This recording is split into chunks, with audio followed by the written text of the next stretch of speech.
Hey everyone, we're diving into something that's probably pretty relevant to you all as public servants. Digital privacy. You got it. And it's about way more than just checking those boxes and legal stuff. Yeah, it really is about making a difference, for the people we work for. Exactly. For this deep dive, we've got a really great resource, actually. Okay. It's the Canadian government's Digital Privacy Playbook. Cool. Kind of think of it as your cheat sheet. Okay. Not just to, understand all the details of digital privacy, but to really put it into practice in your day-to-day work.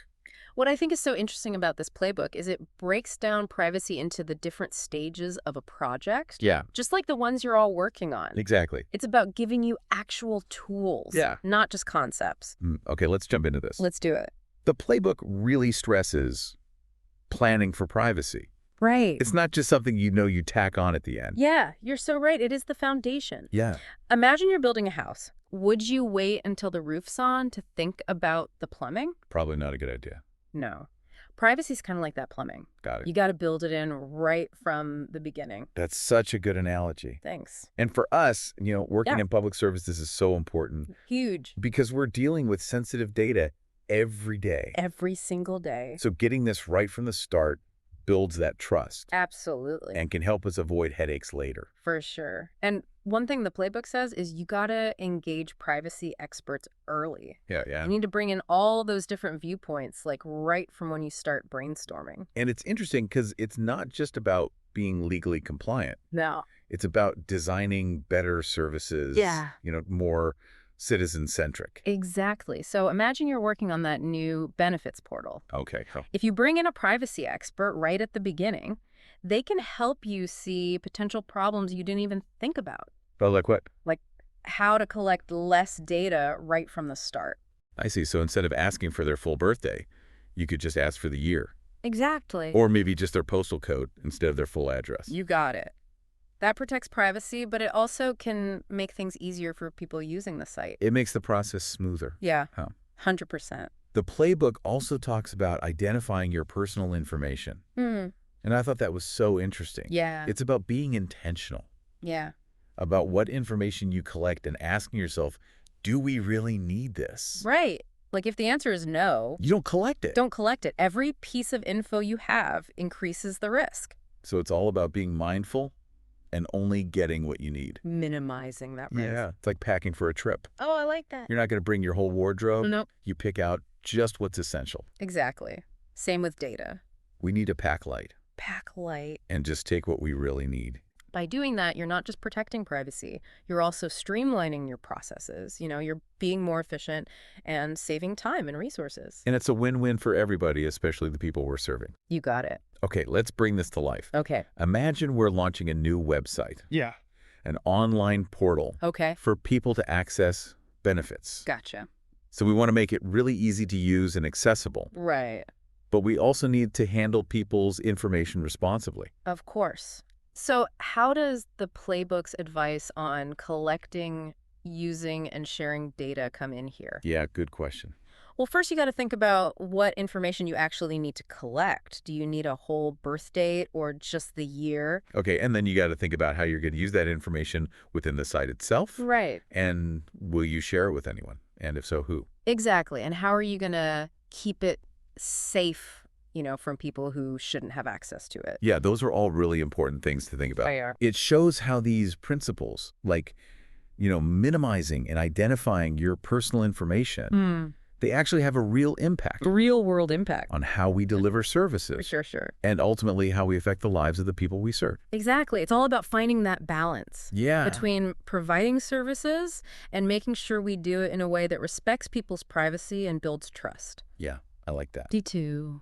So we talked about planning for privacy Yeah. and really being careful about what data we collect. Right. But then what? Once we have it, what do we do to make sure we're handling it responsibly? That's where safeguarding personal information comes in. And it's actually about way more than just IT and security and, all those firewalls. Wait, really? I always thought it was about having strong passwords and encryption and stuff. Oh, yeah, those are super important, of course. But what happens if, someone accidentally emails a spreadsheet with sensitive info to the wrong person? Oh, yeah. Or what if a staff member loses a USB drive, with all kinds of confidential stuff on it? Yeah, those kinds of mistakes happen. They do. So safeguarding is about more than just the technology. It's about the people using it too. Gotcha.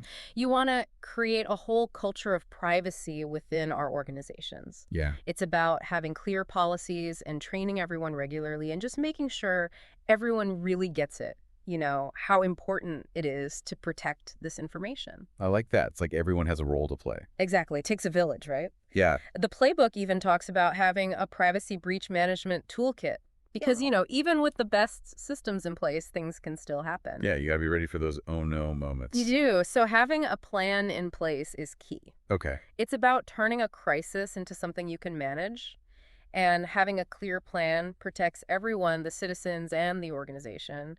And it also just shows you're serious about privacy. Yeah, it shows we're not going to just ignore it when something goes wrong. Exactly. It's about being transparent and accountable. Right.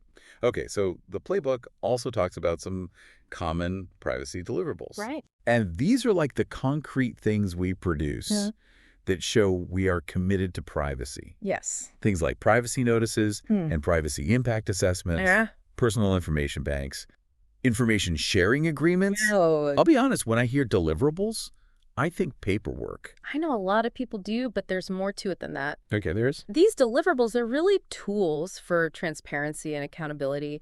They make us think through, what the impact of our actions is going to be on people's privacy. Okay.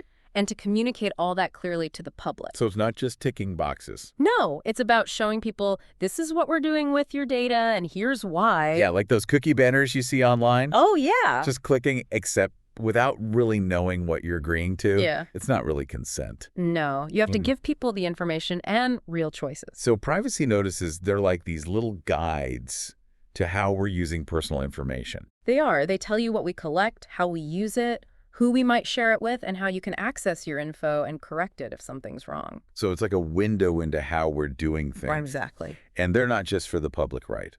No, they're great for training staff, too. Oh, yeah. Keeping everyone in the organization on the same page. Right. And making sure everybody understands their responsibility when it comes to this stuff. I'm starting to see how it all connects. It's not just about the tech or the paperwork. It's about building a whole culture around privacy. You said it perfectly.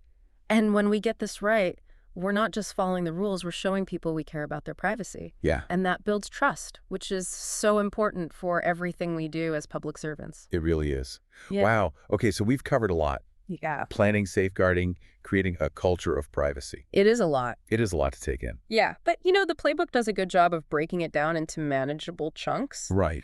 So in this last part, I want to look at something that I think can be a little tricky. Okay. But that's where privacy and access to information kind of intersect. Ooh, yeah, that's something I've definitely thought about a lot. Yeah. Because on the one hand, we have to protect personal information and keep things confidential. Right. But then on the other hand, there's this idea of government transparency and the public's right to know. You got it. So how do you balance those two things?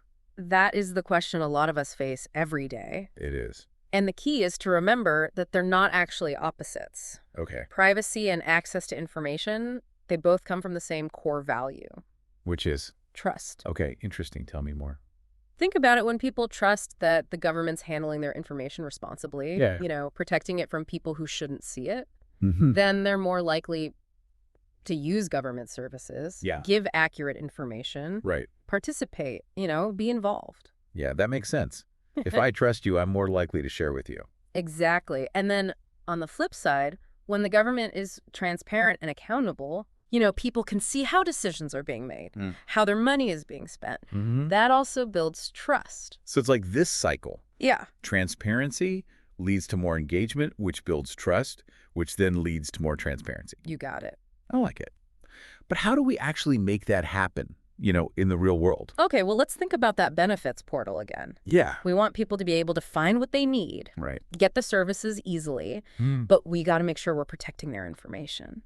Okay. So how do we balance those things in that specific example? Well, first you have to decide what needs to be public and what needs to stay private. Okay. For example, things like who's eligible for benefits, Okay. how to apply, how to contact the right people. Yeah. All that can be public. That makes sense because it's information that anyone can access Right, exactly. without putting anyone's privacy at risk. Exactly. But things like how much someone's getting in benefits, Yeah, their medical records, things like their social insurance number, right. that has to be protected. Got it. So we have to design the portal in a way that lets people see the general information, Yeah, but then use secure logins and stuff to protect the sensitive data. exactly. And the playbook actually mentions some pretty cool techniques like de-identification. De-identification, that sounds fancy. It's not as complicated as it sounds. Okay. Basically, you remove or change any information that could identify someone. Okay. So you can't tell who the data is about anymore. I see. Give me an example. Okay, let's say you want to give some data to researchers who are studying how well a program is working. Okay. You could take out names, addresses, social insurance numbers before you give it to them. So they could still see the trends in the data. Exactly. They wouldn't know who it belonged to. It's a really powerful tool for being transparent and protecting privacy. Yeah, seeing how all this fits together. Now, it's not about saying yes to every request for information No. or no to every privacy concern. It's about thinking it through. Yeah. Finding the right balance. And sometimes it's a judgment call. Oh, yeah, for sure. Yeah. That's where it helps to really know those privacy and access principles. Right. And knowing when to get advice from the legal team or the privacy experts in your organization. Exactly. Yeah. It's not always easy to figure this stuff out, but the important thing is to really think it through and be balanced. Yeah. Keep in mind what's best for everyone, for the public and for each individual. Well, folks, that brings us to the end of our deep dive into digital privacy for public servants. Oh, we did it. We covered a lot of ground. From planning to safeguarding to figuring out that relationship between privacy and access. Right. It can. But hopefully you found this helpful and maybe even a little bit fun.